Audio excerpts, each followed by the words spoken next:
Welcome back to the Fried Egg Golf Podcast. I'm your host, Andy Johnson. Today, I am joined by Trevor Immelman. We are going to break down the 125th U.S. Open.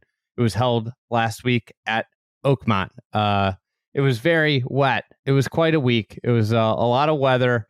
Pure chaos broke down on the back nine, and I'm excited to chat with Trevor about all the ins and outs and contenders, also the setup, Oakmont overall as a course. Really fun chat with Trevor, breaking down this major. I can't believe we are 3 legs of the 4 through the major season. We've got Portrush coming up in about a month exactly from today. So really a lot of storylines. Obviously, JJ Spaun captured the title. Incredible finish for him to win his first major. And win at Oakmont. What a first major to get Oakmont. It's not usually a first major golf course. Today's podcast is brought to you by our friends at Mobjack. That's Mobjak, Mobjack. You may not have heard of this company. It is a newcomer on the belt scene. I was wearing my Mobjack belt all last week. Got a number of compliments about it. They are well versed in the belt space. I personally I love a nice pattern belt, and they have some really great pattern fabrics that are fade resistant. It's a nice thing to brush up. Like, I like wearing a belt that doesn't have logos on it. This kind of fits that for me. They are luxury lifestyle belts that are handcrafted in the United States in small batches and using old world artisan craftsmanship.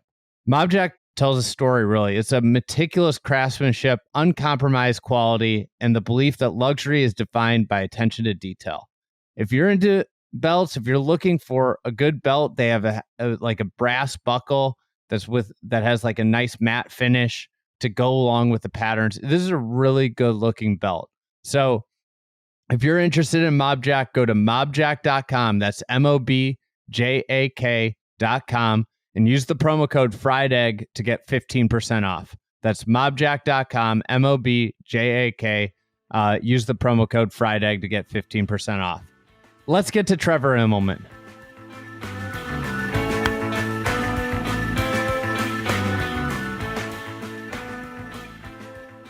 All right, Trevor Immelman. As always, what's becoming a tradition, maybe not unlike any other, a tradition, is you coming on to talk about our last major. This weekend we had the U.S. Open. It was quite the tournament. I think there are a lot of things to talk about this tournament. JJ Spaun captured the title. It became anybody's tournament on the back nine. Just a ton of players had a chance. JJ Spaun, though, makes 4 birdies on the back nine, birdies the last 2 holes to win by 2 shots over Robert MacIntyre and capture his first major championship, his second win of his career, and obviously a part of a breakout season for Spaun, who's now top 10 in the world. And the win goes with the runner-up playoff loss at the Players, one of the other huge events on the PGA Tour calendar, as well as a second place at down in Palm Beach. So thoughts on JJ Spaun and kind of the finish there? Yeah, well, extremely impressive golf from him. I mean, what a week it was. What a final round it was. I posted a message on X earlier in the day that just always had a feel that there were going to be some crazy twists and turns throughout the day. Every shot seemed on such a knife edge, particularly the tee shots. If you hit it into the rough, you just never knew what you were going to get. And things were just changing dramatically. And then we got the weather delay. But, you got to give so much credit to JJ for the way that he finished the tournament off. To go ahead and come back in 32, I'm just looking at the scorecard here. 4 birdies in his last 7 holes. Birdies were hard to come by. We saw that throughout the week, even when conditions were better. And for him to go ahead and make those 4 birdies down the stretch there, and particularly the last 2 holes when everything was on the line, you got to tip your cap to him and congratulate him. He went out there and won that with a moment that'll be remembered for a long time with that brilliant putt across the green at 18. I mean, the putt was incredible. I was standing right there behind, and like I'm a member of the media. I'm supposed to be impartial. And when that putt got about five feet away, I like threw my hands up because you knew it was one of those putts that was tracking. And I mean, I let out an audible like, oh, I cheered because it was just such a remarkable putt. I mean, it's when I saw where he hit it, when I got up to the green, I was looking at him like, God, that's a hard putt. I wouldn't want to have to 2-putt that to win. That's about one of the worst putts you could have on the green. Yeah, no kidding. The odds were far greater that he was going to 3-putt than what, was going to be if he made it. And just incredible, really. And it went in at perfect speed. Like there was no, in a week where it felt like there was quite a lot of luck at play with the lies in the rough and, whether you're going to be able to advance the ball 20 yards, 50 yards, get it up onto the green. There was just felt like no luck involved at all with that putt. It went in perfect speed. It was tracking the last 8 or 10 feet. You just were like, man, I think this is going to go in. Brilliant moment there for him. I'm a huge JJ Spaun fan. He is a wonderful guy, a great guy that's very popular on tour. Really good sense of humor. Doesn't take himself too seriously. And he's put in the hard yards throughout his career to make it to this point. And so fun to see good people get rewarded who've put the work in and battled through the adversity. That was quite something. That was really a cool moment there watching him make that putt. And you see the reaction from all the other competitors, whether it be Tyrrell or Bob or even Hovland that he's playing with. I mean, these guys are just looking at it going like, yeah, fair play. I mean, that's something special right there.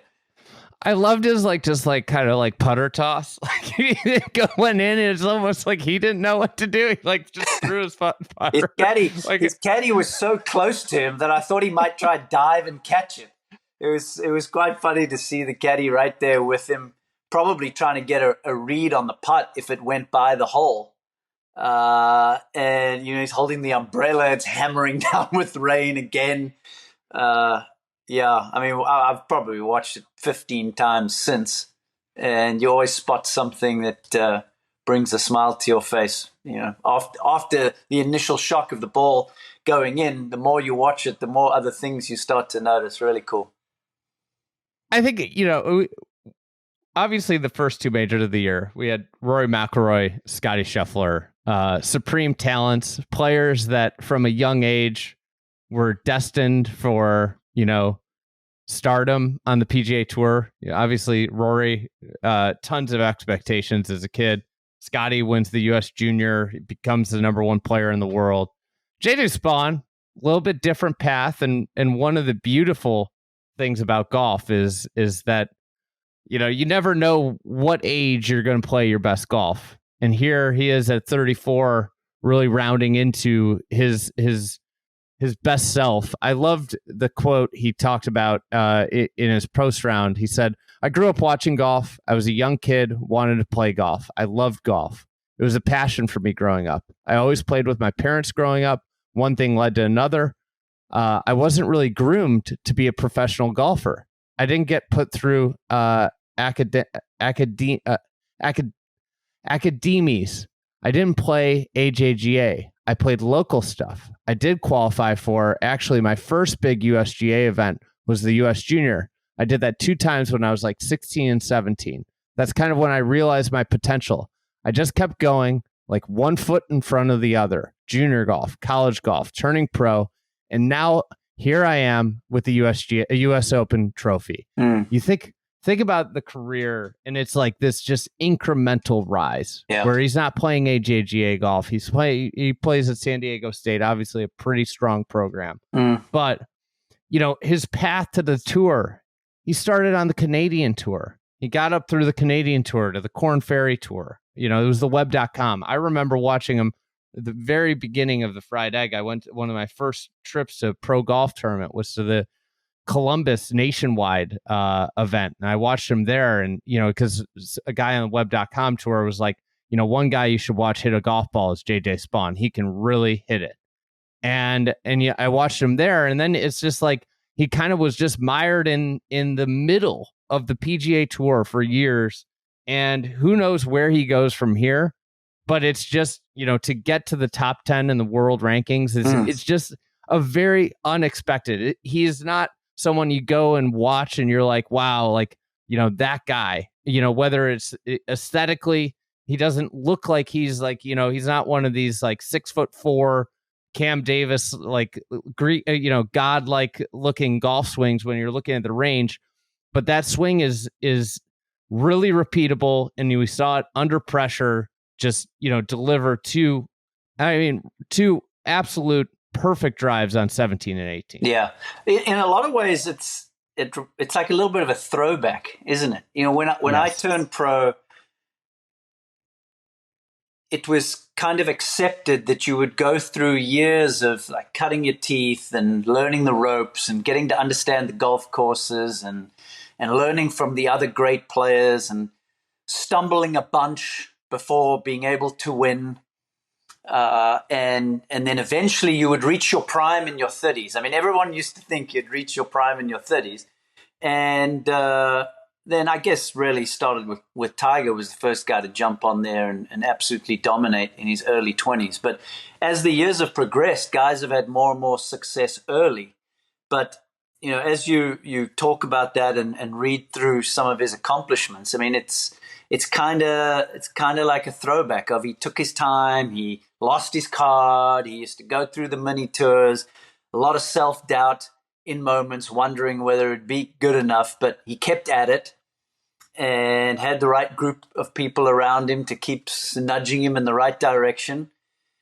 And now he's a major champion. And he's won the US Open at one of the toughest golf courses to play. He absolutely flushes the ball. There's no doubt about that. My son has done some travel with me this summer since he got back home, and he was with me at the Charles Schwab at Colonial. And I always like to go down on the range on Saturdays and Sunday mornings and watch the leaders warm up and, maybe have a chat with them, see what's going on, see if I can notice any patterns with their swing and their ball flight. And JJ was up near around the lead that week as well. And we watched him warm up. And we left the range, and my son Jacob said to me, man, I didn't realize JJ hit the ball that pure. It was extremely impressive warm-up all the way through the bag. Doesn't have a crazy amount of power to be able to overpower any sort of golf course, but there's for sure enough pop in the bat. We're talking mid to high 170s, penetrating ball flight. He moves the trajectory around, up and down quite a lot. For the most part, hits the fade, but the ball comes out and it feels and sounds like, man, this thing has been hit, and it's been hit really squarely. Love his swing, love how his right shoulder powers through the ball. Not a lot of face flipping and face rotation going on there.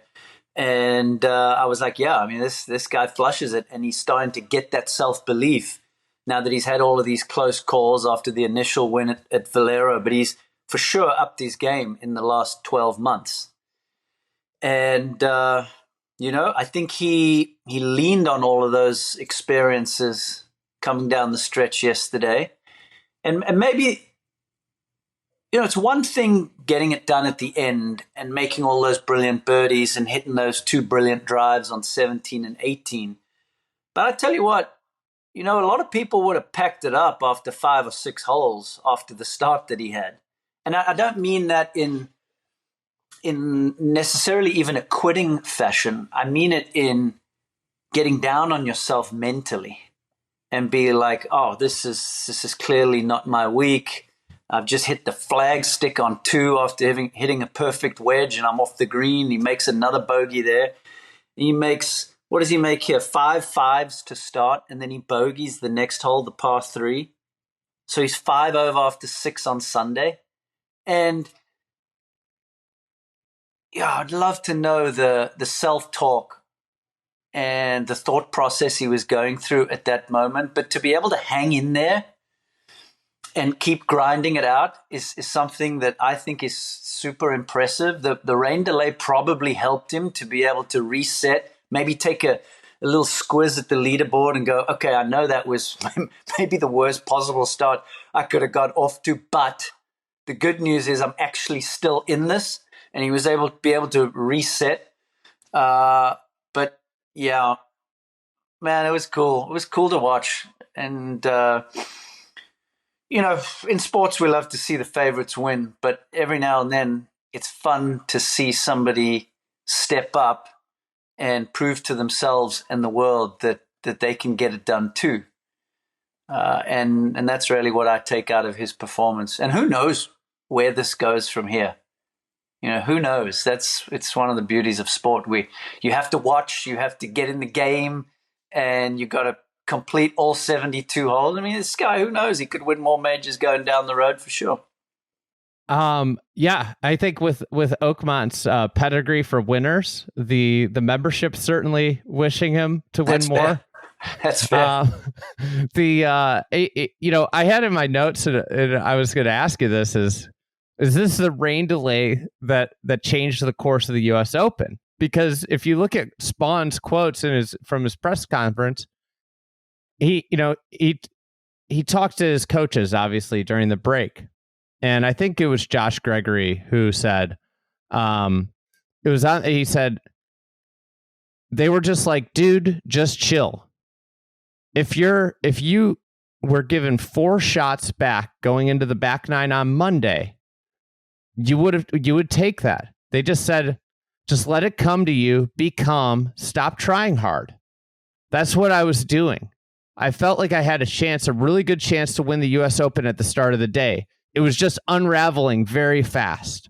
But that break was actually the key for me to winning this tournament. You just think about, yeah. And it seemed like the break was also had a detriment on other players, and one thing I was curious about, and it seemed like a lot of guys had a lot of trouble hitting approach shots from the wet fairways when they came out. Mm.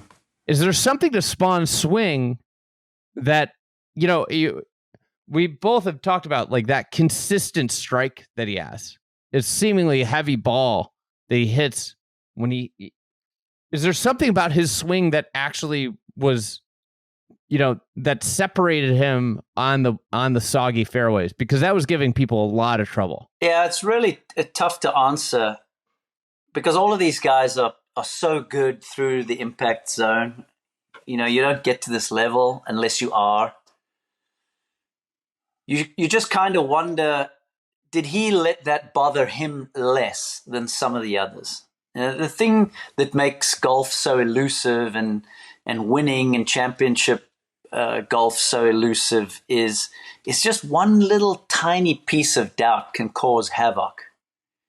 And, maybe he just dealt with it mentally in a better way, to where he was like, look, I'm going to put my swing on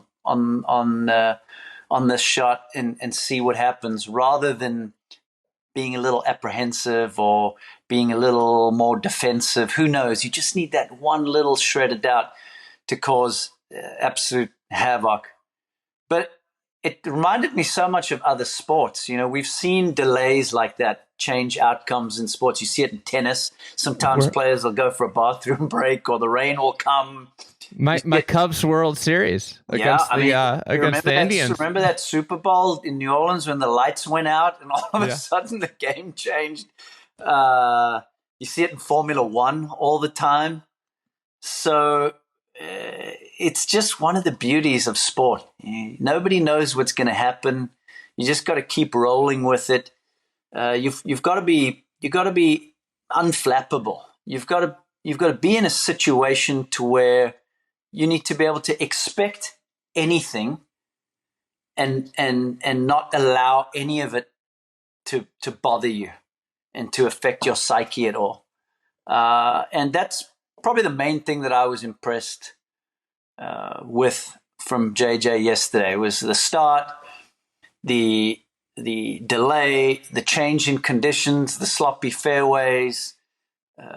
He dealt with all of that so well and came out on top. Yeah. The other thing is, he putted extraordinary. And one of the things that's been a soft spot throughout his career has been the putter. He's always been really tee to green ace. The putter's been, not as reliable. Putted. I think like what impressed me the most, and it impressed me at the Players, was like his lag putting under the gun, under pressure, where you might see that's where it all of a sudden you have more thoughts going through your head. It gets harder to leave putts dead, and the putts he hit coming in made it a lot easier on him because they just matching perfect speed with the in a situation where finding the perfect speed was hard because the speed of the greens drastically changed after the rain delay. I think like the adaptability and for him to just kind of go out and just really in a situation where nobody was taking the ball, he just grabbed it and ran with it. And I think, it'd be interesting. Josh Gregory was talking afterwards and I think this is like an important note of JJ Spaun, is he was talking about how, he obviously works with a ton of players, but he was like, this guy is having a career year. He's gotten into the top 15 in the FedEx Cup, top 25 in the world golf rankings. And it's really easy when you get there to become complacent. And what he said to me is, I'm ready to work. I'm tired of coming up short. I want to be elite.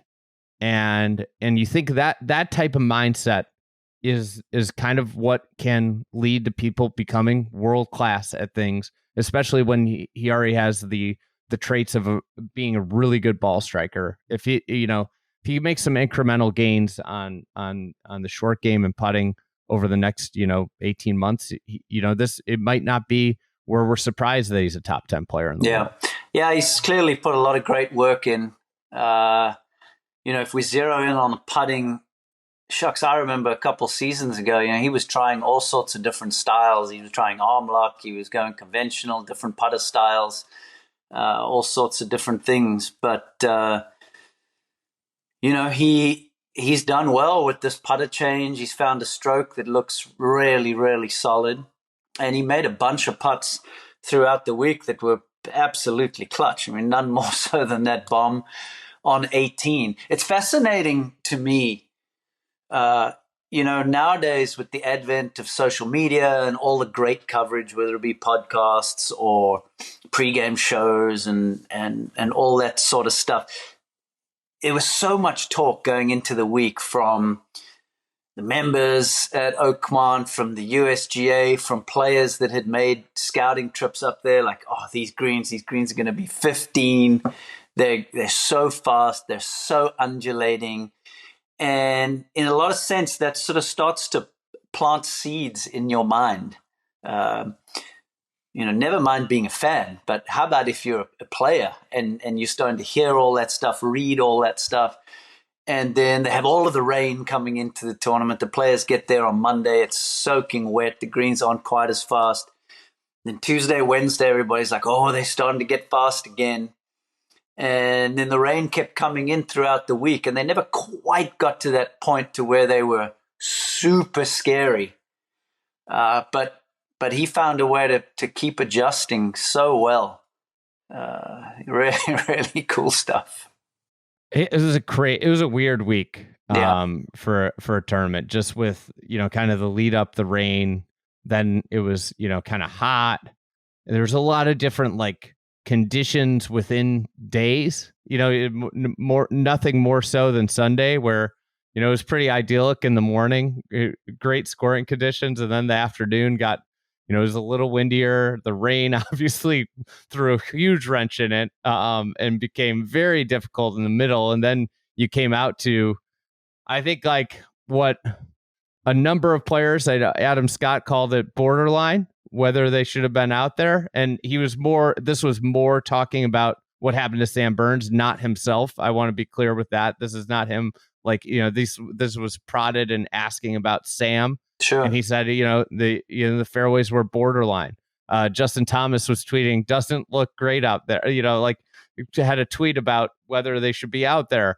I think this week it's just going to be one of those tournaments where we go down to look back on and be like, a lot of weird stuff happened that week. And I think it was a setup style that we haven't seen from the USGA in a long time. Obviously the Mike Davis era was centered around kind of the graduated rough philosophy and what I mean by graduated rough is where your penalty for hitting in the rough progressively gets greater the further from the fairway you get. I think then John Bodenhamer came in, and we've had an era of like where he came in was after Shinnecock, and there was a lot of negativity amongst the players about the USGA and their maybe credentials for hosting such a big tournament. And I think we got a number of years in the recent years where they've been very cautious with setups. Very, this is the way it is. But it almost felt like Oakmont gave them a veil because it's Oakmont. And the gravitas of Oakmont is similar to Augusta National, where players aren't going to really say because this is the way Oakmont is. It's punishing. It's unforgiving. Where they really put their foot down on the setup.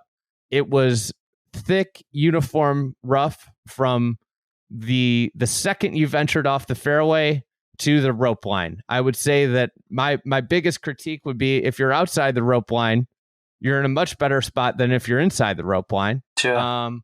And then obviously the greens, and I think the new hole locations that were created by the restoration, historical renovation that Gil Hanse had really opened up some new dimensions to the golf course in terms of hole locations that otherwise would have felt more like in the middle of the green. What are your thoughts on kind of the US Open? You obviously played through a couple different eras in the setups that they've had, and where this setup this week stood for you.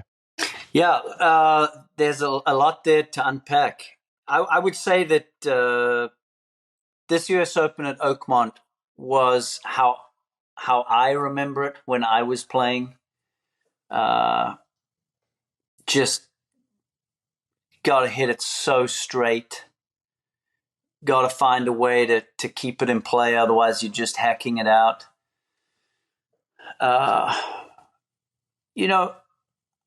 I kind of like the idea of graduated rough. I think there would be a way nowadays to, through the use of data, figure out what the penalty should be, how heavy the penalty should be, depending on how far you stray from the middle of the fairway, or the edge of the fairway, even if you wanted to do it that way. But yeah, gosh, when you have, in a certain aspect, I wonder, let's just say there was no rain throughout the week and that course got like super firm and fast. Like we saw guys putting it down the first fairway from 160 yards out. Okay. Thanks to your great idea there. Imagine if it just kept getting firmer throughout the week with the amount of slope and undulation you have in some of those fairways, how hard it would have been to keep the ball on the short grass. It would have been, golly, it would have been so hard to keep your tee shot in play. It was getting that way on Friday. Yeah, there would have been a bunch of 8.5 out of 10 tee shots that then end up a foot off the fairway and just in complete hack out rough. And to me, that was kind of one of my concerns as I was enjoying watching. I didn't work at all this week. I was just a fan on the couch, reading, listening, and watching as much as I could. It becomes a little bit of a 50-50 call on what sort of lie you're going to get. And it doesn't punish you according to how poor the shot was. And earlier in the week, I also put something out on social media where, I'm a huge fan of Oakmont. I played a US Open and it was way too hard for me. But I have a ton of respect for the golf course and how it has stood the test of time. But I always felt like the beauty of the course is the greens and the magnificent slopes that you have on these greens. You think of some other courses like Augusta National or, many links courses over in the UK and Ireland, even a Winged Foot, where you get these giant ridges and slopes and bowls and plateaus and so much interesting stuff. But when you have super thick rough around the greens, it becomes quite one-dimensional. Rather than seeing players use their imagination to use these ridges and slopes and funnels and see the ball get rejected down a hill like we were seeing at number 2 or we were seeing at number 3. I would love to have seen a little bit more of that so we could have seen some more variety. It just felt like it was, you hit your drive, guys were 50-50 whether they were hitting the fairway or not, and you're walking up there praying that you've got some sort of lie that you can advance it or not. You can have 2 balls right next to each other and have one guy going for the green, one guy hacking out sideways.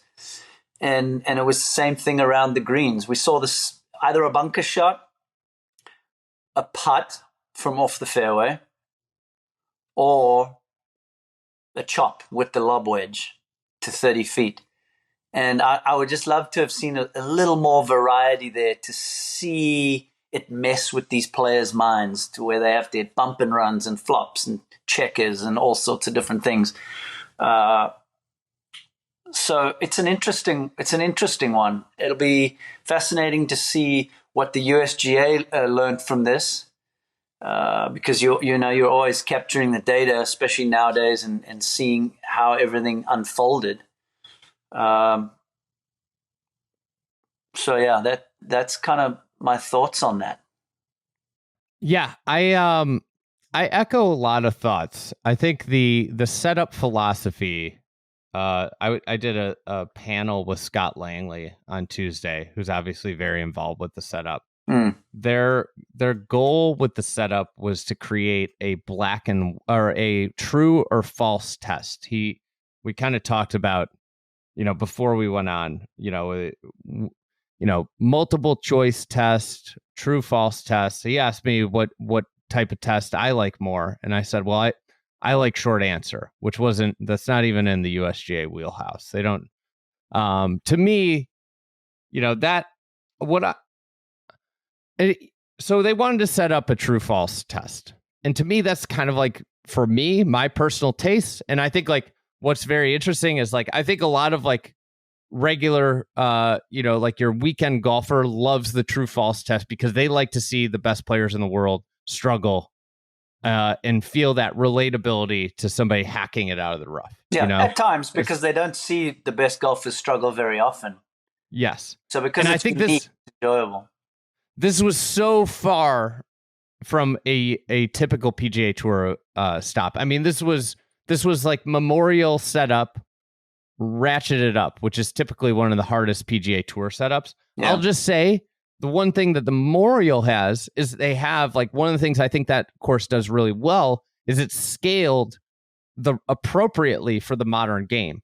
And what I mean by that is that it does have thick rough, and it is very punishing when you get off the fairway. The fairways are just 40 yards wide, where you have a little bit more space to play in, and the test is achievable. It's what you said. I think like one of the things that I don't like about really thick rough is the idea that, okay, we want to test who's driving it the best. But at the way that golf course was set up, particularly Thursday, Friday, I thought it played a lot better on the weekend when the fairways got soft and they played wider. Yeah. But the way it was set up on Thursday and Friday was, we don't know who's even close to passing the test because the test isn't passable. Yeah. And what I mean by that is, I always thought in college, and I don't want to get into academics, but like I always thought like the stupidest tests in the world were like, oh, the high score in the class is 30%, you know, or high score in the class is 50%. To me, the way, and this is my personal setup, and I want to just, this is my personal, and you can disagree. It's fine to disagree with this. But my personal belief is that the way a golf course should test a game should be like the first question in the test is off the tee. Can you pass that test? And I should have a good chance to pass that test. Then the next question is approaching the greens. And all in all, with that, there's layers of gray. And this is what I think Augusta National does so well. And I'm not saying every venue should be set up like Augusta, but when you have great greens like Oakmont, what you have the ability to do is induce a lot of gray area. So the passing the test at Augusta is getting into a small pocket in a rather wide fairway. There is a grade A place, and you can still be in the fairway, and you could have gotten that question off the tee wrong. And smart players know that they got it wrong. Other players might say like, I can take this on, I'm from the fairway, but you don't know you're playing from the wrong area. But it allows you the opportunity to hit the great shot to recover. And I think that's the biggest thing that we were missing from this tournament was the excitement that recovery brings. The recovery shots and the actual, we can say we're testing skill. The one thing that the setup did not allow for was the skill of recovery. Yeah. And the skill of recovery to me, when I was looking at, I was trying to, Sam Burns hasn't played well in many major championships. And I'm getting into I'm thinking about why is Sam Burns playing well here? I was thinking about this morning when I was on my way to the airplane. And it's well, he's an example of where the recovery here, it wasn't daring recovery shots, skillful mid irons from judging a lie in the rough and really saying, okay, I can take on this green. It was more hack it out. What he was doing was hacking it 40 yards up and then wedging it close and putting, which wedging and putting is his real, that's his bread and butter. Yeah, agreed. And that should be part of his recovery, but that shouldn't be the only path to recovery, in my opinion. Yeah. We saw something similar at Winged Foot when Bryson won in 20. When you dial it up to this point, all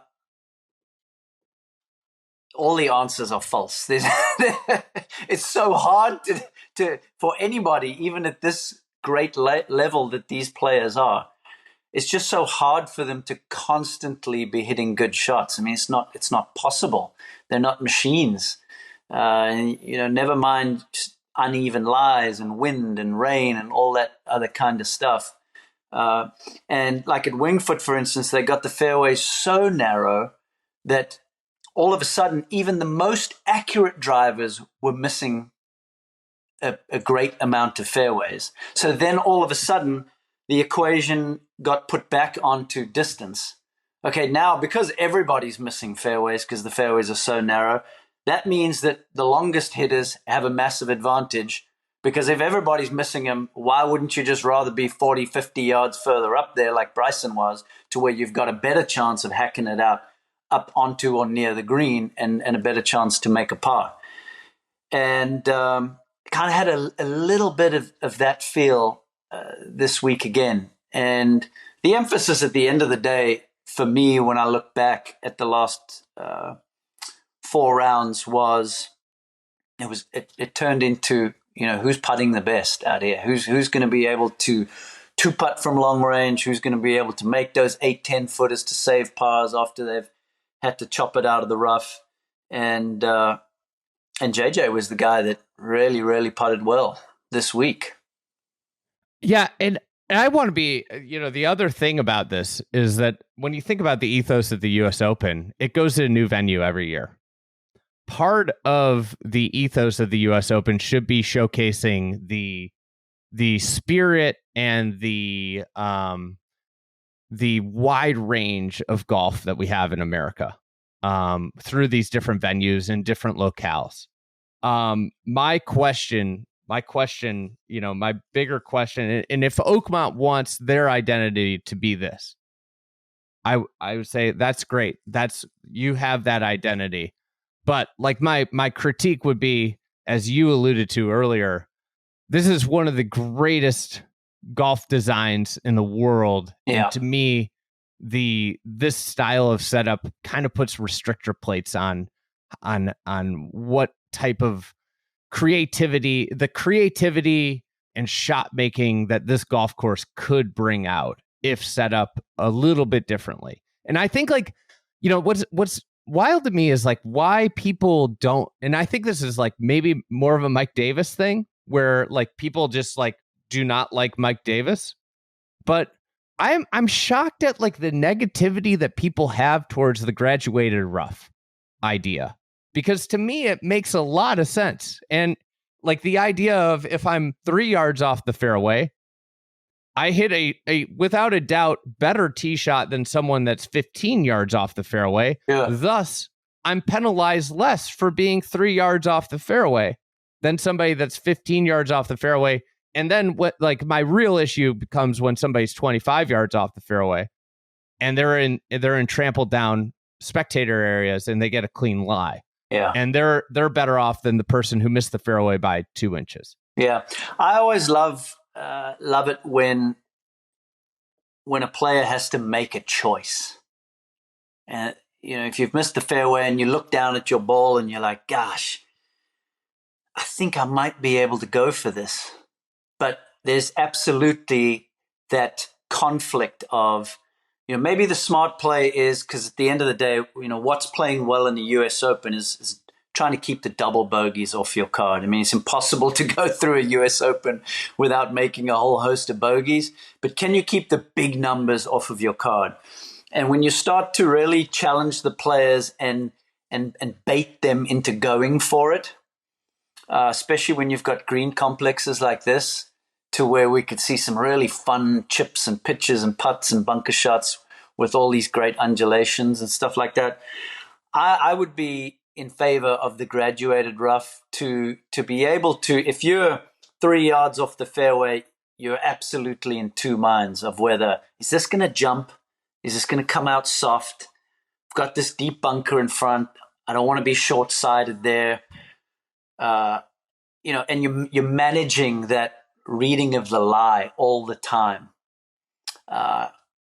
I'm kind of in favor of that. I'm in favor of that when I was playing. I'm in favor of that now as an announcer, because there's so much more meat on the bone to talk about and to question and to listen to the player and caddy conversation, and the caddy saying, oh, I don't think you can get there, and the player going, oh, no, this lie's good enough, I can get there. And then hitting the shot and going through that process and bearing in mind what just happened. Was it the right decision? Was it the wrong decision? I think that kind of stuff is quite interesting. But, when you think back to the US Opens at Oakmont, I mean, it's kind of what we've seen. It's just, yeah. It's a beast. It's a monster. It wears you down. I mean, we saw players do so many crazy things this week. Guys really losing their cool early on in the week. The Shane Lowry one is just like so funny to me that he went and just picked his ball up. He thought he had put his marker down and he picked it up. For a player of that caliber to be so scrambled in their mind in that moment to make a mistake like that just shows how this course really was beating them up mentally and physically. And I think that's just the test that you're going to get here. Yeah, being there on the ground, I don't think I've ever seen just the like seemingly uniform million-mile stare from player after player as they walked from green to tee. Just nobody was having a good time out there. Nobody was having a good time. It was pain and suffering. It's pain and suffering, yeah. And it hurt a couple players' wrists on the way out. It dispatched some physical pain. I think like the final point I'll make about the whole setup is it is necessitated that this tournament, they were gung ho. The president of the club got up at media day and said, we're going to have an over par winner. That's what we've told the USGA. We're having an over par winner. One guy finished under par, one under, and if it was firm, it would have been way over par, way over par, way over par. And they did this through the rough. Let's be clear. When people like those bunkers were fierce. You saw a lot. Like I love the penalty that fairway bunkers gave out this week, where you saw guys just having to just flip it out. I love that.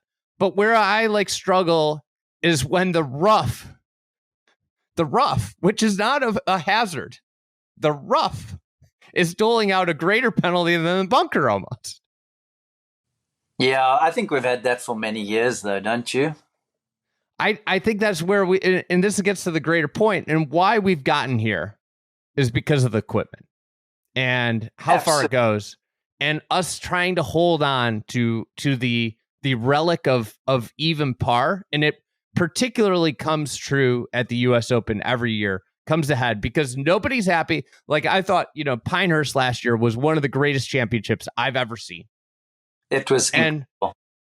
It was, two of the world's best players elevating and distancing themselves from a field and having one of the great showdowns of our time. Yeah. And there was a whole contingent of people that were upset because of where they finished and scored a par. Oh, I don't even know what score they were. I enjoyed it so much. I have no clue. I think they were at 6 under, and I think that's the push and pull of this tournament, is that nobody's going to be happy. Whether in the whole kind of metamorphosis of this is that equipment's made it's been, you cannot get even par unless you have rough like this. Yeah, I do agree with that. This is a debate that may never end. It's been going on for decades. Jack always tells the story of him starting to talk about this in the 70s. And, golf social media, people get fired up when you talk about the equipment and possibly rolling it back. When you get to this level of player, and these guys that have really dedicated their whole lives to getting good at this sport, and then you give them this high level of equipment, there's really no defense that you can come up with other than the setup that we just saw. Yeah, and I think you got to have 300. You got to have. You brought up the Memorial earlier. Memorial has kind of similar rough, wider fairways, but there's 4 par 5s where there's only 2 at Oakmont, and you got to have 300-yard par 3s. We had the 8th hole yesterday at 301 yards, if I'm not mistaken, and that's just due to excuse me. That's just due to having to stretch it out so much in order for the players to have a similar shot value than what all the other great champions through the years have had to endure. And that's the only way you're gonna create some defense is make the penalty so severe from a rough standpoint. Let's talk about some players that did not lift the what is the U.S. Open? Okay, but I first want to go through some of this here with JJ before we jump off of that. So driving distance, he was 36th. So he's right at 300 average. So that's in the top quarter there. 63% of fairways he hit. Field average was 53%. So he did drive the ball straighter than than the majority of people. He was 19th in fairways hit. Greens in regulation, he was 9th at 71%. That's also pretty stellar. Yeah. Field average, 56%. So he really gained a lot right there. And then 12th in putting. So, he was really, really consistent throughout the bag. But strokes gained putting, he was 12th in number of putts, 2nd in strokes gained putting. A lot of that probably due to a 65-footer on the last hole there. But did you see he didn't even know where he was on the leaderboard? Excuse me. He said he didn't want to play it safe. He didn't want to be cautious hitting the putt. He was too afraid to look at it because he wanted to remain in that same mindset, which I totally get. I used to do something similar.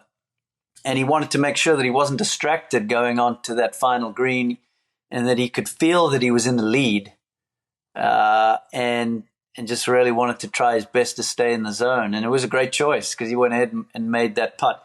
Another thing I'll just say is I'm a huge fan of the USGA. I think they do so much great stuff. And if you look at this championship through the years, I was so excited leading into this week. The US Open really gets me pumped up. And when you look at this venue, you look at Pinehurst last year, you look at the venues that they have upcoming, it's like, it's mouth-watering stuff. And I'm really excited to see what they come up with going forward. I think, and I mean, next year going to Shinnecock, that's a golf course that can kind of, I think it might be the only golf course in the world that can satiate both parties that want to see recovery, shot, high level shot making mixed with even par scores. That is, to me, Oakmont and Shinnecock are without a doubt the two most challenging golf courses in America. Yeah, I would say that's fair to say. Shinnecock as well, you get the possibility of strong winds. Yeah. And I played an Open there way back, a US Open, and there's just so many holes where you're not sure if you're going to be able to hit the green. I'm just thinking about 10 and 11. Like 10 is a shortish par 4, and you got a somewhat of a blind tee shot, and you steer one down into the fairway, and you've got a short club in, and you're like, I don't know, this green is so firm, I don't think I can keep this sandwich on the green. And you get to 11, the par 3 up the hill, and it's the same thing. And you're just wondering, like, golly, I'm not good enough to do this. I mean, the golf course just constantly asks you those questions of, I'm going to have to strike this perfectly from the fairway to generate enough spin. I'm probably going to have to hit it 10 to 15 feet higher than my standard flight to try and get some elevation on it to stop it quicker. And then you're hoping it somehow catches a soft piece of the green, because this thing could just bounce flag high straight over the back. And then if you throw the wind into it and you're downwind and it knocks it down into a front bunker that's 8 or 9 feet deep, you got a whole host of other issues. It's going to be a fun one. Yeah, they have some incredible venues lined up. It's going to be awesome to watch. I think 10, 11 at Shinnecock is maybe the worst two starting holes, because they obviously do the split tee if you're a little nervous. Oh, I couldn't think of two worse shots to have to hit than the approach shots to those two holes. Well, I mean, the whole place. I mean, one's no bargain either, because you've got to try and drive it into a dog leg downhill and the wind's blowing across. Mm-hmm. And then that green falls off on all sides. And then 2 is the long par 3, right? Yeah. I mean, you could be going in there with lumber. It's a tough one. The 2026 preview here.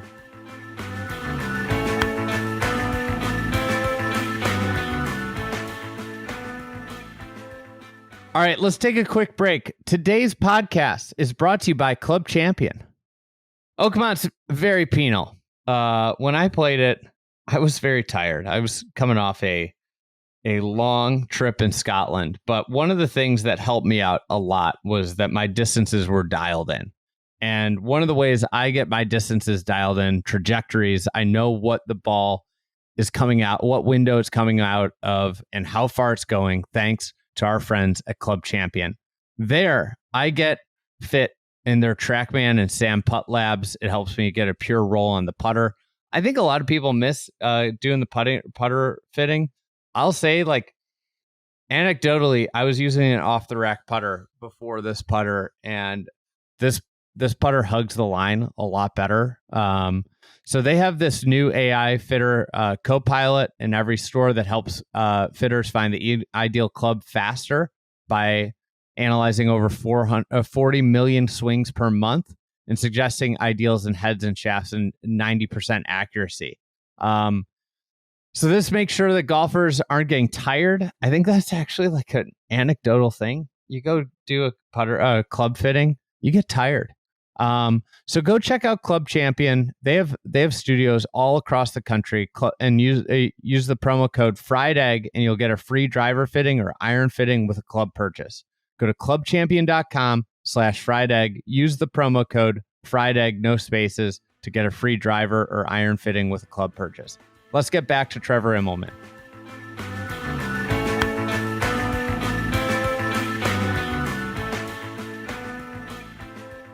Let's get to some guys that didn't win. JJ Spaun, all-around performance, though. Obviously, played really strong tee to green, as he does often with that golf swing, and then the great putting week on top of that. You're close with Adam Scott. Mm-hmm. I think that this was kind of the story everybody wanted. Was the near 45-year-old adding that second major. Obviously, he was right there, had the lead at times on Sunday. What is it about him that most impresses you as he continues to play high-level golf into his mid-40s? His motivation to still want to play well, and his motivation to win. I've never ever heard the guy talk about money or the amount of money that he's playing for. He's obviously been around so long that he's seen everything from a standpoint of prize funds, and through the Tiger boom. And then now over the last few years, as things have really jumped up. But for him, it's just all about winning and building this legacy of winning the best tournaments, the best championships, and how he's still motivated and keen to put the work in. For me, we've known each other forever. We've competed in junior golf together and came through all the different stages of amateur golf, young on tour, European tour, PGA tour, winning majors. Here I am. I'm 6 months older than him, and I haven't played a professional tournament since the end of 2019. And he's still up there. The last two majors at the PGA Championship, he's tied for second with 7 holes to play. And the next major, the US Open, he's, was he tied for the lead after the 11th hole, maybe? 10th hole, maybe? Something like that. And that to me is just seriously impressive that he's still willing to make the sacrifices from a practice and travel standpoint, living in Europe, and still got all the speed to be able to do that. That is impressive. I have not spoken to him today. Spoke to him a few times before the round yesterday and during the delay yesterday. We were texting back and forth. But yeah, he's going to be hurting for sure. He felt really good all week. He felt great going into the week. He loves Oakmont. He liked the way the course was set up. even from, he called me on a scouting trip. He went the Monday after the Memorial, and he called me from the golf course and was like, "This, I like this. I really like this." He had played a couple opens there before, and so felt like he was comfortable with it mentally. It wasn't overwhelming like it normally does to people when you go there for the first time. It's just so hard. It starts to make you anxious and nervous about, man, I might not break 90 at this place. So he felt really good, had a good vibe, and it was fun to see him up there. You know, like you say, I'm really close with him, spend a ton of time with him, and it was a fun afternoon on the couch, rooting for him and seeing it all unfold. But for sure, he's going to be hurting today, and it absolutely was an opportunity that he's going to feel like he let slip by. It's funny, as you were talking, I just started scrolling through the leaderboard, you know, with him calling you on the scouting, saying, you know, I really like this place. I think it really sets up well for me. You know, there's a level of experience. Obviously, he was one of the few players in the field. I think it was like him, Justin Rose, and I'm playing Phil, who had played 3+ U.S. Opens at Oakmont. You know, this was being their third. Mm-hmm.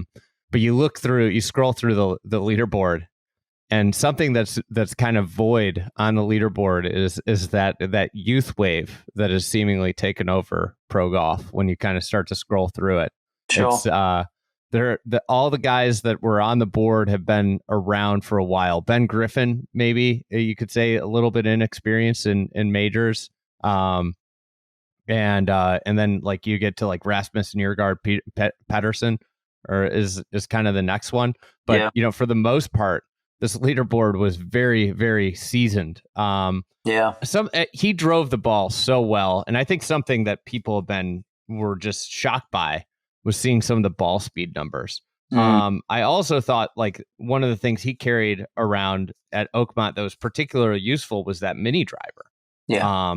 Where you saw it on 11, where Sam Burns hit his 3-wood. It wasn't enough to cover the hill on Sunday afternoon, rolls down the hill. He goes up there with that mini driver. Where has he been finding the speed? As someone who's approaching 40, where can I find the speed that he's finding? Yeah, it's quite incredible. I mean, he absolutely cruises in the mid 180s. I mean, it's the 187 on 18 on Saturday, and the 188 that they picked up on the fourth hole yesterday. I mean, that's a little more than normal. Probably, you know, he's normally in that 184 zone. So there's some adrenaline attached to that. It wasn't the fourth hole yesterday. Excuse me. It was. I think it was 4. It was 4. The par five. Yeah. A couple things. You know, he's a pretty big guy. Always been in great shape. Always worked out a lot. He's very in tune with his fitness and his body and managing all of that. And he is one of the most hypermobile, flexible people that I've ever come across. I mean, his shoulders and arms and upper back, it's like rubber bands. In fact, you know, one of the things that we talk about a lot with him is sometimes he's so loose up top that his swing can get a little bit long, and then he can get a bit out of sync. And you know, but the advantage to that is that he's able to really generate a ton of club head speed on the way down. I mean, he's got a near perfect swing, unbelievable leg action to be able to send all that energy down into the club. And he's not afraid to let it rip either. You know, it's a club that he's very, very confident with. And so he steps up and just freewheels it. The mini driver has been in the bag for a long time, more than a year now. He absolutely loves that club. Every now and then he'll throw in a 3-wood instead, depending on the course setup. But yeah, he loves that mini driver. He calls it the weapon. He uses it a lot, likes it. Able to change the trajectory quite a bit with it and get a low one out there if he wants to, if he needs a little extra run on it. So It's a club that he loves. But yeah, he's just a guy that's like, it's aspirational in many ways. When you observe him, you watch him, you hang around. Even yesterday they caught that moment where, I mean, the guy's just shot 79. He's come back in 41. He's 1, 2, 3, 4. He's 5 over the last 5 holes yesterday to finish, and they catch that moment of him congratulating JJ Spaun, and it's so authentic and so real, and you can see that he feels good for JJ. He understands and appreciates what a momentous occasion that is for him, and treats him accordingly. He's a true gentleman of the game. We spoke about JJ being a bit of a throwback with having to wait later in his career to become the finished product, if we want to call it that. In many ways, Adam's a bit of a throwback from that standpoint of it being a gentleman's sport. It's funny you brought up that hyper flexible. I back when I was working my first job out of college, I was living in the city, and I used to watch Morning Drive every morning. And they had a feature with Adam Scott, and I'll never forget it. They went through his fitness regimen, and I think they had the guy that was helping him at the time. They were doing it, and they were like, Adam's biggest problem is we have to rein in his flexibility. We're doing counter exercises to make him almost less flexible, with resistance going the other way. Yeah. Which and it makes sense to how that has parlayed into aging so well. On top of, I'll just add this on top of, the congratulating JJ, this guy just had, he was gutted, obviously probably had a Sunday that he did not want or expect to have. He was, as always, completely open, honest, available, and gracious with his time, with people that wanted to talk to him, all the way out to the parking lot. He was talking to Brendan Quinn, who wrote a great piece in The Athletic about him today. In that piece, he talked about kind of where he goes from here. He said, I feel like I can keep this up for another 18 months for sure. Then at that point, I'll be 46. I think I can push myself for the next year and a half and then reassess. That's a reasonable goal. It's not so long, but it's like, are you ever going to do it? I need to give myself a bit of a deadline, a bit of urgency, right? So, that gives him a year and a half. That takes him right through the President's Cup, 18 months. Yeah, it does. Because he has the speed still, he could probably stretch that out a little longer. So we'll just have to see. He still has the appetite. He still has the speed. It's going to be fun to see what he does over the next 18 months, because he's still right into it. And something that a lot of people don't talk about is the amount of time that he's investing as well into being on the board of the PGA Tour and being a part of that. There's a lot of things going on. He's got a young family over in Europe, doesn't live in the US.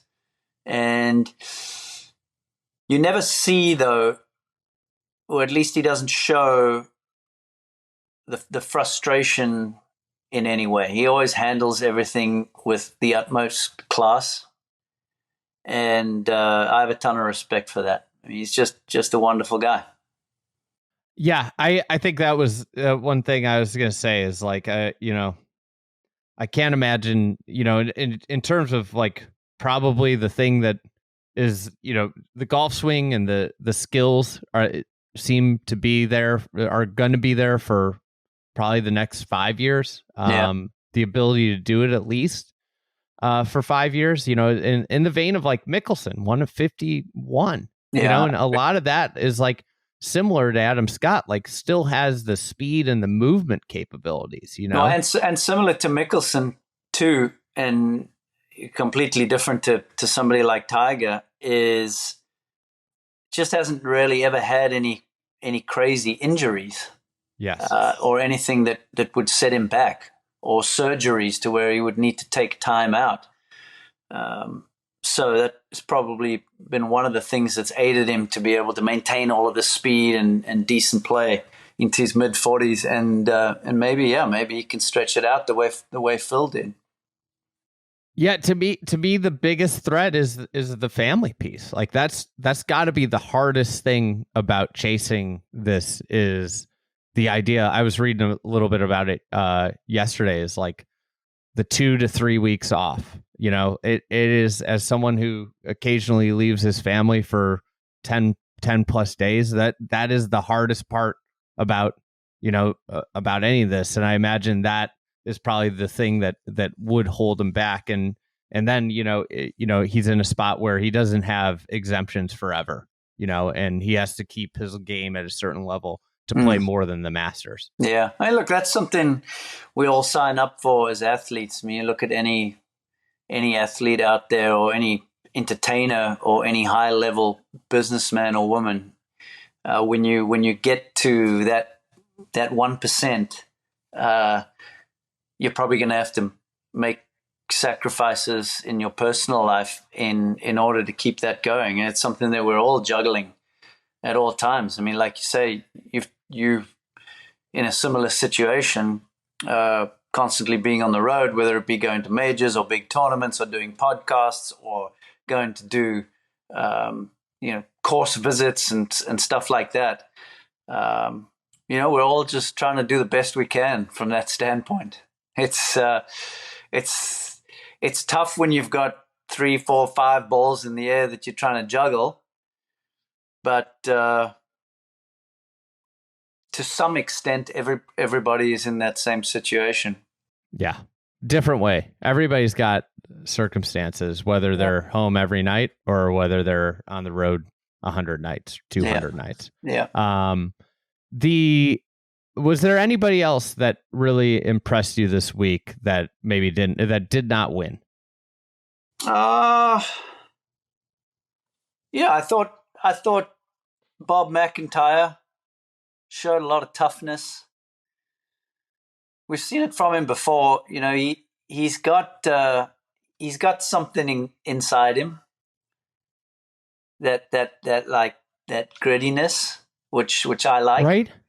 Like you watch him and nothing jumps off. Like it's nothing is like screams he's world class at this or that.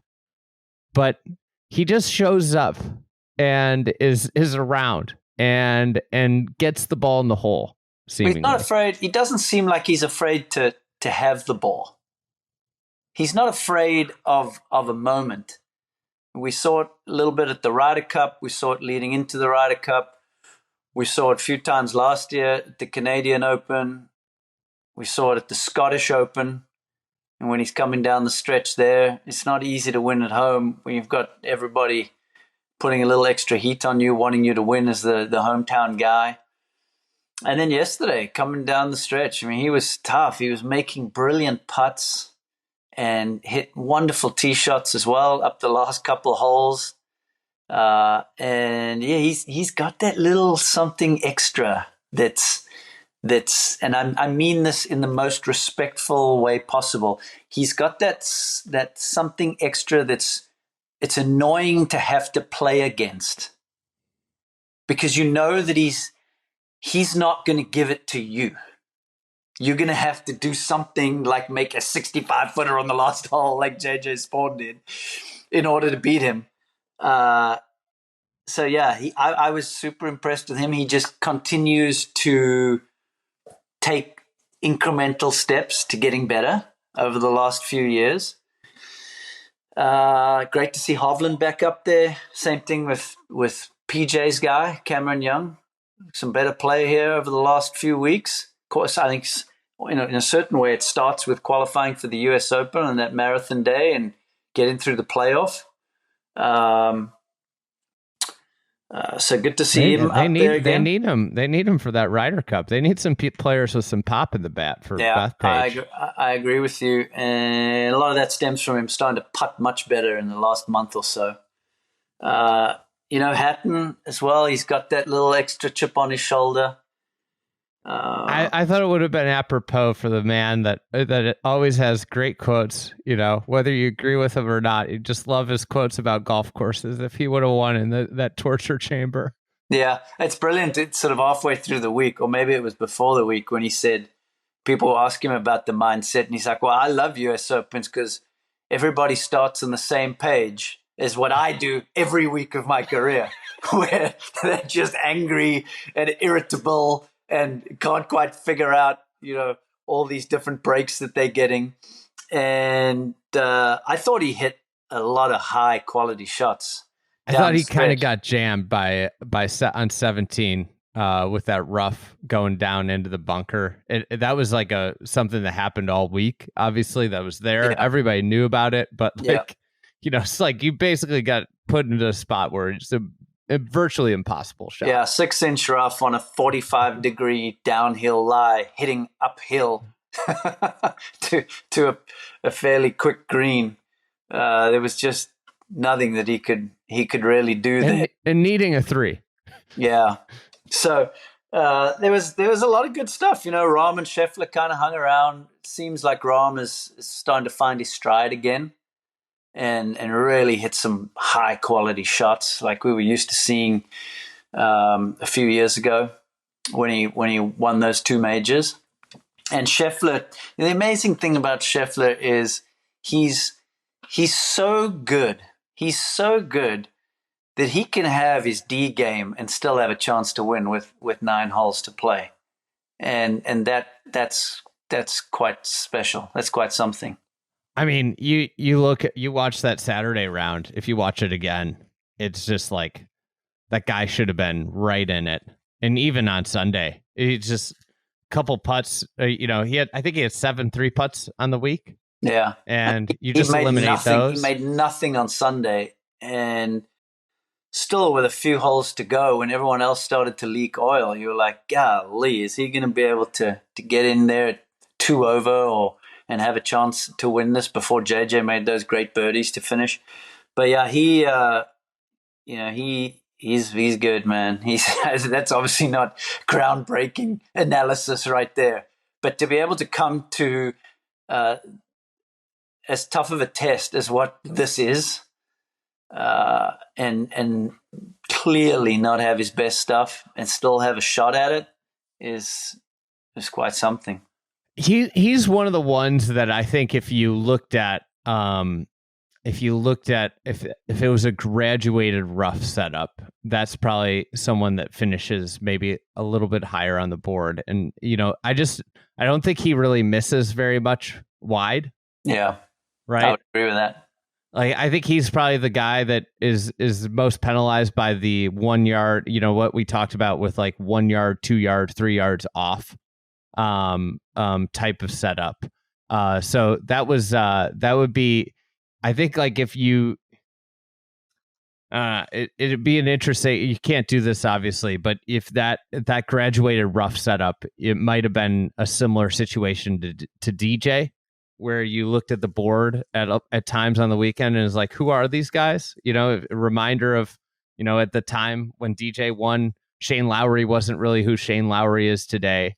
Andrew Landry was on the board, Scott Piercy, similar, setup. It was just, where Scotty might have lifted and separated the way DJ did, obviously winning by 2 in the scorebooks, but really 4 if you take away that silly penalty. Now let's just talk from a graduated rough standpoint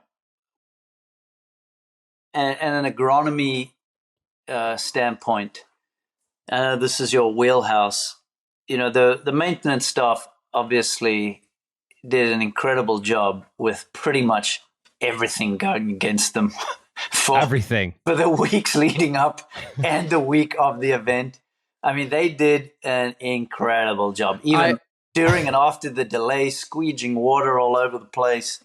I read an article real quick about with Mike McCormick, the this great superintendent there. That was from the winter, and it was a Pittsburgh article, a Pittsburgh newspaper, where it was like, what would be the dream lead in? And he was like, ideally no rain for the month leading in. And he got like 13 inches or something like that. Got the most rain ever recorded in Pittsburgh. Yeah. in this time frame leading in. You got to tip your cap to just the man hours. I mean, those people are not getting, they're working so hard. They're not getting any sleep. They're just grinding it out, making sure that they keep the course the way they want it and the way this championship deserves. But if you had to do graduated rough, from a maintenance standpoint, and how much extra work is that to be able to maintain that? I don't think it's really, I think it's the matter of like changing the blades on, like it's like if you're mowing your lawn and you just change the height of cut, Okay, but what happens if you get a week like this, and maybe this would have been a better first question, where there's so much rain and they can't necessarily get the mowers in there, then what happens? Well, then I think I don't think they mowed much this week, obviously. Then you would already have the base of the graduated rough and it would just grow longer. Okay. Right? But it's not like, the shorter rough's going to all of a sudden be longer than the longer rough, right? No, I understand that. It seems like earlier in the week they were going with the hand mowers, and then they had the blowers and the rakes, and they had everything going, trying to get it to stand up. Yep. Yeah. I mean, I think the thing is, like, you can agree or disagree on the setup, and the philosophy, but they absolutely executed the setup they were going for. Oh, they nailed it. Yeah, they nailed it to a T, even with all of the rain and the bad weather. Would you go? Okay, so you've got a yard of the semi, right? Yeah. Would you go 2 or 3 yards of maybe 2.5 inches and then jump to the 5, or what would you do? I think I might go probably maybe I go to 3.5 even. I mean, they were cutting it at 5.5, right? Yeah. We're not talking about just having no rough. I think that's the thing that people No. But how wide would you have that area? How wide would you have that strip? Just probably a couple yards, right? You want to. I think you could do it even running in and out of bunkers, right? Sure. You see those bunkers into the fairway. Maybe that's the line of demarcation is in and out of those bunkers. One of the other things it would do is more balls would get into those ditches, which are real penalties. Right? I love the look of those. I love that long grass coming out. That looked so good on TV. And if you conceivably, if the grass was shorter running into the bunkers, you'd probably deduce that more balls would get up near the faces because more balls would enter the bunker with more pace. And that's one of the things I loved. I loved the way the balls rolled up to the faces. They didn't come one of my big complaints about Quail Hollow would be all the balls end up at the bottom of the bunker. Yeah, and at the bottom is so firm. Yeah, and at the bottom of the bunker, it really reduces the penalty that those bunkers are going to inflict. What we saw, why those bunkers worked, the fairway bunkers, and Sam Burns is the quintessential. The way that Saturday, I don't think enough people are going to give credit to Sam Burns. That Saturday round he played was incredible. Yeah. To just have to just shovel a couple balls out of the bunkers and save par over and over again was awesome without his best stuff off the tee. But him having to just chip out, I think if you had shorter rough, then the ball comes in a little bit faster into those bunkers and gets up near the face. So the bunkers are then more penal. But yeah, I don't think you have to do much, right? I'm not talking, and I think this is where people are like, oh, he just wants fairway everywhere. It's no, give us the opportunity for flyers. I thought a perfect example of what you were talking about earlier about that chance was how Sunday's 11th hole played out with Adam Scott and Sam Burns. Now, this was because Sam Burns was in that divot. He ends up short. in all sorts of problems. He's trying a very tough shot, right? That was a very challenging shot from the divot uphill to that small green on the 11th. Yeah. Adam Scott hits a bad approach, but let's just say he caught a flyer from the rough instead of just hitting a bad approach. He ends up long, and they both then chaos ensues around the green, right? Because they're in certifiably awful places around the green. And I think that's what I like what you said. These great putting surfaces that they have there. You could say to me, Oakmont's got the greatest set of greens in the world, and I don't think I could. I'm not going to disagree with you. I might say I like these maybe more, but they're without a doubt in the question. The more shots that we encourage people to play into the greens, the more interesting they're going to get. Yeah. So, last one of my parting thoughts with Sam Burns. I loved how he handled the situation. Maybe didn't handle it well in the moment to play well. It seemed like that lie affected him on 14, maybe mentally and actually hitting it. But afterwards, could have been so easy to blame the rules officials. Just kind of took ownership of it, and I thought that was very classy of him.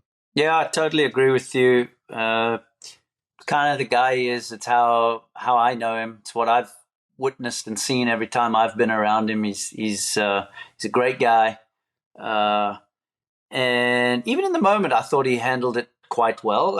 He asked for the second opinion. That's perfectly acceptable. But when the second opinion came down and that official said, "No, we don't think you should get relief," he didn't really throw a tantrum or do anything. He said, "Okay," and he went about trying to hit the shot. Shot very clearly had a ton of water come in between the ball and the grooves. I mean, it just had a snap hook on it, which is a shot he doesn't hit all that often, being a fader of the ball. And then afterwards, handled it like a pro, and had a great shot at it. Really, until that moment, it was at that point that I felt like the final pairing was out of it. Yeah, he made the double there, and Adam 3-putted to make the bogey there, and at the same time, JJ hit that brilliant drive on 17 to within 10 or 15 feet, and it was just like, oh man, I think this is over, because MacIntyre was in the clubhouse at 1 over, and the last 3 holes were a bit of a struggle for that final pairing. Last question. Any thoughts on the struggles of some of the top players this week? I just think it's that sort of golf course. If you are just off your game, it's gonna eat you up. I remember playing in the US Open. I missed the cut by a shot or two. I wanted to say it was 1 shot, and I bogeyed the 9th hole, which was my 36th hole in 07. You just got to be on it with your game. You've got to be in it mentally, and it's a brutal test. When you get a course that is set up and playing this difficult. Nobody is immune, man. Nobody is immune. There's no judging out there. You just nobody cares about your reputation. Nobody cares how the course doesn't care how many tournaments you've won. It's going to eat your lunch if you're not on it. And that was what we saw. I think the margin between being 9 over on Friday afternoon and 6 over, and at 6 over having a legitimate shot at contending was so narrow, just because it's like a lie here, a couple miss putt here, and I mean that's the amazing the thing you sit back at the end of all of these golf tournaments and realize is how small the margin is over the course of 4 days. I mean, it's the amazing thing with golf is so many people focus in on what happens on Sunday, but often there's just monumental moments in Thursday and Friday that shape tournaments. Yeah, I mean the cut was 7 over, right? Yeah. So if you made the cut on the number and then found a way to shoot even on the weekend, you went from making it on the number to tied 19th. Yeah. And it just shows just how difficult it was. I mean, Big Shot Bob had the best weekend shooting 69, 68, but he finished second after being 4 over, and he was he would have been 9 shots back of Sam Burns at that point. Yeah, first round 70, second round 74. So he would incredible. Have been, how on earth do you 7 shoot back to back? How on earth do you shoot back to back rounds in the 60s on the weekend of a US Open at Oakmont? That's pretty impressive stuff from Bob right there. I mean, there were so many guys in the mix that he kind of snuck up on the whole tournament, the telecast and everything, and he was out way in front of the leaders, where he in just the bogey. I think the way he started with 2 bogeys in the first 3 holes, like it threw the scent of Bob MacIntyre maybe winning off the mark, but then all of a sudden he's just there. I thought. Yeah, I mean the other thing in defense of that is he started with 2 bogeys in his first 3 holes, so yes. he even further back. Yeah, but to play his last 12 holes bogey free with 3 birdies in awful weather. 2, 3, 4, 5, 6. So his last 12 holes he made 6 threes.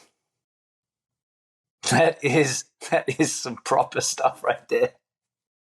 I tweeted about this, but I think like in this, as you said, he bogeyed his first 2 holes. Like he's at 5 over, and the leaders are going off at 3 under when he's 5 over. It makes sense why he wasn't on the telecast. To start with, for sure, and then all of a sudden he just played some brilliant golf. I mean, 6 threes in the last 12 holes. Dang. He could have won. He could have won it, and they showed 20 shots of him in regulation because of like just the nature of this tournament. It was a wacky tournament. I mean, it really was. And I saw a clip of him. He made a nice little, I don't know, maybe 3-footer on the 18th hole to save his par. And I mean, there's no gimmies at Oakmont because the greens are so treacherous. But this putt, it's got a bit of break to it, and he's made it, and he's given like a decent sized fist pump because he's probably thinking to himself at that point that might have been the winning putt. and then he's has to sit around and watch those guys finish, and it was only JJ's brilliant stuff on 17 and 18 that stopped him. Yeah it's incredible tournament. Thanks as always for coming on. Are you back on the road? You're Travelers this week, right? Yeah, I'm home till Friday, and then we go up to Travelers, which is the final signature event of the season. And then you got Scotland. Yeah, we got Scotland. You gonna play any golf while you're over there? You know what I think I'm going to do? Well, I always love to play in North Berwick. It's one of my favorite courses in the world.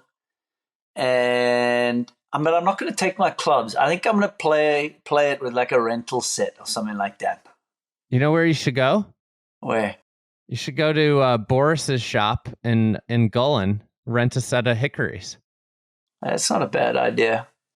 He's got a little shop in downtown Gullen. Get yourself a set of hickories. He's one of the most interesting human beings in golf that I've ever met. Oh, really? Yeah, very interesting guy. Great. I wouldn't advise getting in a hickory match with him though. No, I'm sure he'll take me down. I've only hit probably 50 shots in my whole life with hickories. My biggest regret of my latest Scotland trip was that I didn't bring old clubs because I had to play Oakmont the Monday on my way back. And I was like, I'm not playing hickories at Oakmont. Imagine how tough that would be. Wow. Be extraordinarily tough. Imagine how tough that would be. Yeah, so I'll be over there, and then we come back and finish the regular season, and then that'll be it for me. For the year. Yeah. All right. Well, we'll look forward to those couple events, and looking forward to the last major of the year. And thanks as always for coming on. Yeah, no, it's fun to join you. It's fun to, usually when I'm working on TV, it's like a platform for me to be able to get my thoughts out. But this week I didn't have that platform because I was sitting at home watching it. And, it's fun just to be able to sit with somebody that loves the game as much as you do and talk about it. And Major Championship golf is the best. And, kudos to JJ on the great win. He is gonna remember that putt and lifting that trophy for the rest of his life and be celebrated for the rest of his life. So that's awesome. Yeah. Epic moment too with his kids there. Brilliant. Like unforgettable memory. Brilliant. I won't ever forget that visual. It's on Father's Day. Awesome win. So, all right. Thanks, Trevor. We'll talk to you soon. Thanks, Andy. Have a good one.